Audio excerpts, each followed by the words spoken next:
what I'm doing here. We are well dressed for what we're talking about. We are. Because we are approaching the winter solstice. I know. And that's what we're talking about. That is what we're talking about. So we have our fire and our blankets and our hot cacao. Yeah, so nice. And we are outside.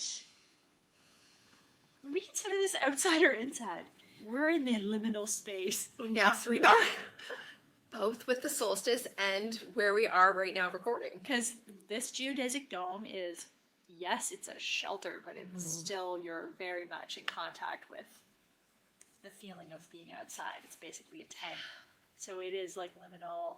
It is. In between worlds. Yeah. And I love that. I do too. I love this place. It's embracing the season, which is why we're talking about this today.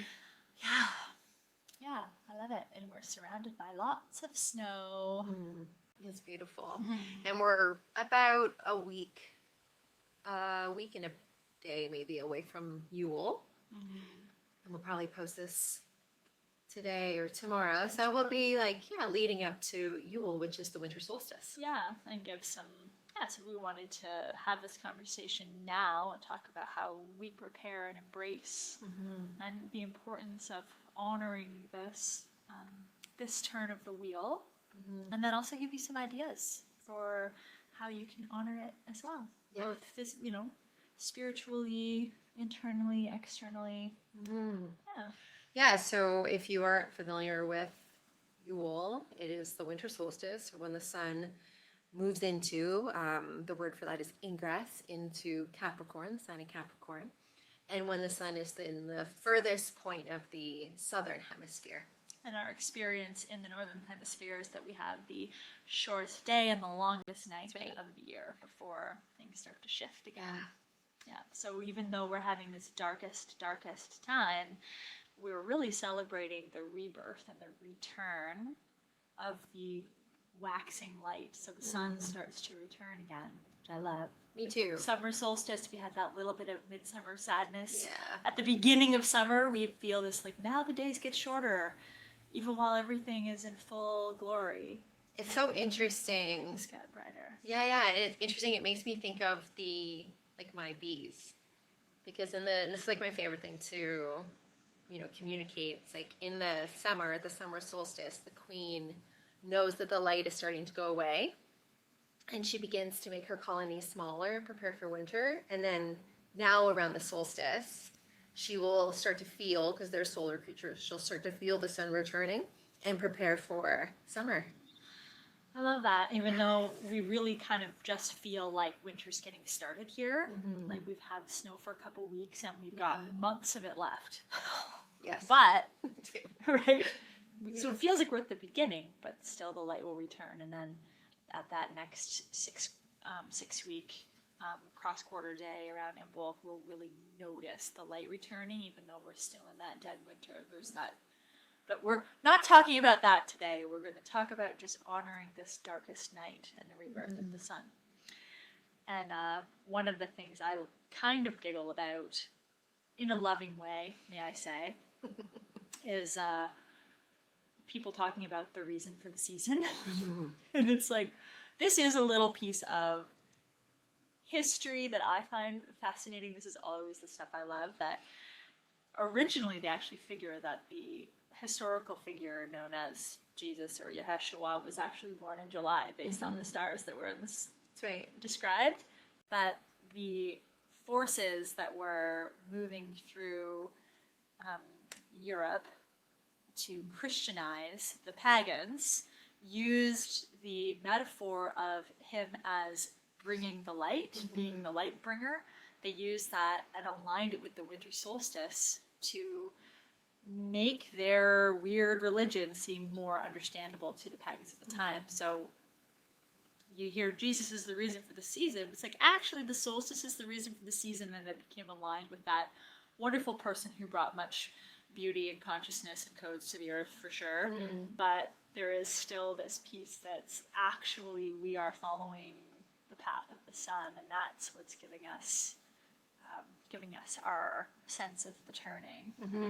Yeah, it is definitely a reclaiming. And then, it's how commercial this time is, right? And so it's like all the shopping, gotta get the list, gotta make the big meal and all these things, and it's like gotta go here and gotta go there, and it's actually like time to slow down, to connect to your ancestors, to talk to your inner self, and to feel that spark of light coming back in the consideration of what we want to grow. Yes. The dream, right? It's the time for tending the dream. Yeah, I love. For taking action, but the time for tending the dream. Yes. And the time for setting up that structure. That's right. Capricorn. It's like right. You're at the bottom of the mountain. You see the top of the mountain.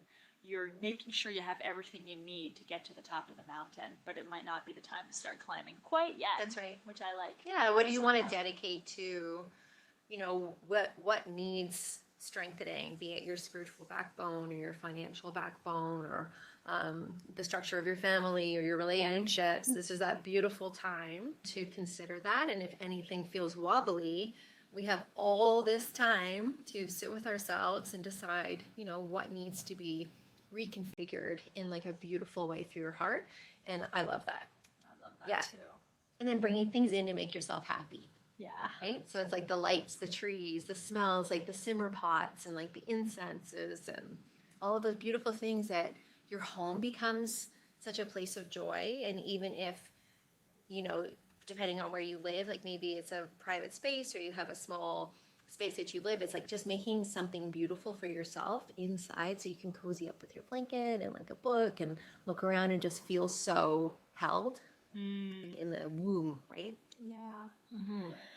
And I love that we light up the night, you know, and we have the little sparkly lights and it's dark early and we can really embrace that circadian kind of rhythm of the earth and embrace the darkness and light the candles and just embrace being awake in the dark, which is where all magic happens first. Completely. Everything happens in the dark. Everything happens, like every seed germinates in the dark. Every baby is grown in a womb, right?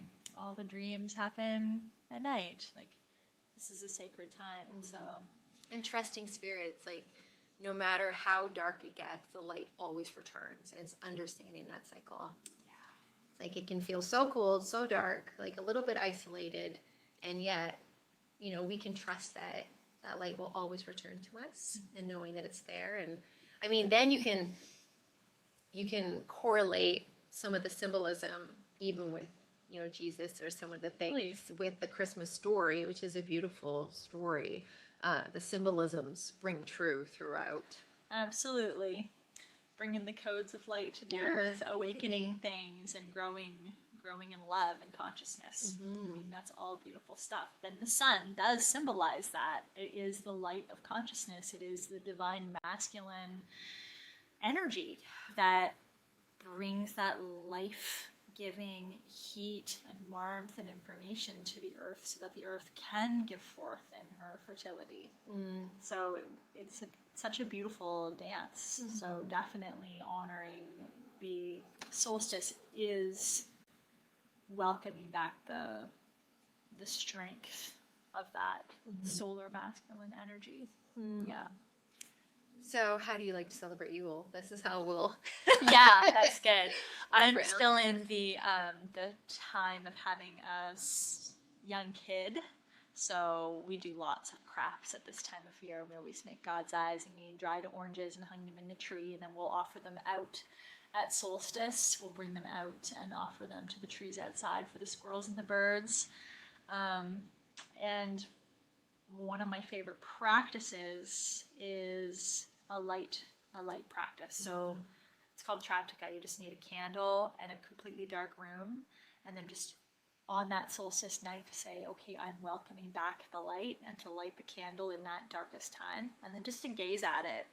And when you have to close your eyes, to focus on that little after image of the light, because you're bringing that light inside. And I really love that practice because it activates the dream center and the visioning center. And then that's a beautiful way to segue into a meditation where you're just listening for the messages from spirit from your own heart. It's one of my favorites. I love that. Yeah. I love my Christmas tree so much. I love just sitting, the coffee, and my cats, and just like looking at my Christmas tree. I would say that my favorite part of this year, like what this part of the year and what my practice would be to remember magic. So, kind of remembering some memories of being young and what it feels like to really believe in magic. Even though we are both magical creatures who live in a magical world, you can sometimes forget. So I feel like really honoring those memories, and this is a time for that, like the retrospect of your holidays, we'll call it. And then I like to spend time with myself. So I love to be a little bit more in solitude. I love to be like really paying attention to my dreams, getting lots of rest, tons of rest, tons of time to just be slow, and then allow the glimmer of what I want, to start growing, to just sprinkle in. So yeah, a lot of quiet, a lot of listening, a lot of active meditation, mostly looking at my tree and just remembering the magic. I love that. Mm-hmm. And I love that. Yeah, we're talking about solstice and we'll still call it a Christmas tree because that's what it is to us. That's right. In our lives, or a solstice tree sometimes. Very calls for Yule trains, yeah. And we have kind of a collection of different. There's a lot of memories on the tree. Yeah, me too. Things that we've made by hand over the years, and like as River's gotten older, right? Those things have changed, and I love my tree too. Yeah, it's just like my favorite part is to have that light, and we usually try to keep it up for like at least till New Year's, and then leave some greenery up for most of January. So it's just nice to have that reminder. Yeah, while it's still a little bit slow starting with the sun. And that tradition of bringing the greenery inside of an evergreen is an ancient Yule tradition that predates Christmas. Mm-hmm. That's something right there. We're all doing it. We're all practicing honoring the solstice, because the whole point of bringing the evergreen in is to remind ourselves that life is always there, even in the dead of winter, right? That there are some things that never die, right? And that is that reminder. Reminding me that one of the things I wanted to talk about was us gathering in circle. Yes. That the other piece that I love is to actually, have your magical community in sisterhood or in brotherhood, in community, and meeting together, being in circle, doing a deep meditation, celebrating what we have accomplished, maybe offering what we do want to begin to dream about in community and circle and sacred circle. It's like the most beautiful thing. It's late, it's dark, it's like cold, it's magical, and yet you're like in this cozy dream space together, gathering energy and sending out your energy into the world. Yes, and we gather in this space. That's right. The geodesic dome, it's like 26 feet across, so we can fit like up to about 20 people if we're cozy, and we want to be as cozy as possible this time of year with the fire going. So we do have actually next Saturday on I think it's the 20th, Saturday night from 7 to 10. If you're in the local area and you want to partake in a sacred intentional gathering, we do a shamanic journey, breath work, and invite some plant allies to help us open up our spiritual sight and our heart. And then, we usually ground with some handwork and craft, and then sharing and being in community. It's really, really magical. And it seems like it's so interesting at this time of year because people are so busy and frantic. Yeah. And it's the antithesis of what spirit, like, there's so much just waiting for us. So even if you just take that one night, it's that Saturday night, it's the longest night of the year, and the next day, which is technically Yule, is when that shift has happened. So listening on that longest night and taking some intentional time to really do that magical work of listening it's the best. And we have in the past done like an offering to put out for the ancestors or the nature spirits. We were talking about how I love the imagery of the stag, the light stag coming forward and really connecting to the nature spirits. It's beautiful. It is beautiful. Yeah, so if you can join us, definitely do. It'd be wonderful. It's a safe, cozy, welcoming, magical, and yet very spiritually deep practice that we do that night. And if not, then you've got some ideas for how to just sit and be quiet and light a candle and be in quiet reflection. Mm-hmm. And then you're honoring Yule in your own way, which is beautiful too.